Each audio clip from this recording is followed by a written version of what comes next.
मुख्यमंत्री आणि या राज्याचे नेते आदरणीय अजितदादा पवार खरं तर अचानकपणे ते आपल्यातून निघून गेले.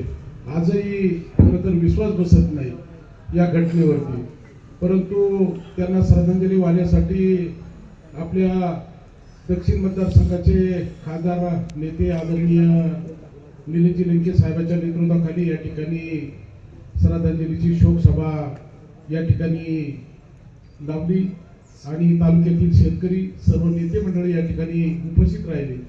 ज्या वेळेला ही घटना 28 तारखेला समजली त्यावेळेला बाजार समितीचे व्यापाऱ्यांचे अध्यक्ष मारुतराव रेपाळे असतील, राजेंद्र तारडे असतील, त्यांच्या नेतृत्वाखाली आणि बाजार समितीचे सचिव यांनी श्रद्धांजलीचा कार्यक्रम दादांची घटना 8:45 वाजता झाली आणि 10 वाजता या ठिकाणी श्रद्धांजलीचा कार्यक्रम शेतकऱ्यांच्या उपस्थितीमध्ये या ठिकाणी केला.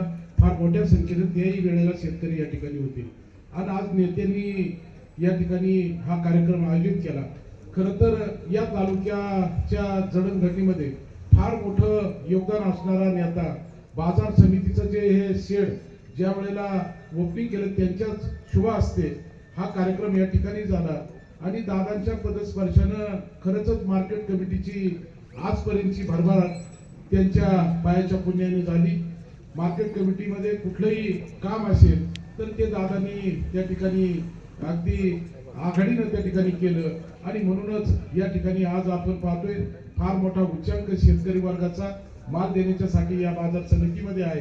असा एक तडफदार नेता, स्पष्ट वक्ता आणि अजून आपल्याला मुख्यमंत्री म्हणून त्यांना पाहायची संधी या ठिकाणी गमावली, त्याचंही दुःख तालुक्यातील सर्व शेतकऱ्यांना नेत्यांना या ठिकाणी निश्चितपणे झालेलं आहे. वेळ फार झालेला आहे. मी जास्त न बोलता दादांना मी या ठिकाणी भावपूर्ण अशी श्रद्धांजली समर्पित करतो. थांबतो. रामकृष्ण.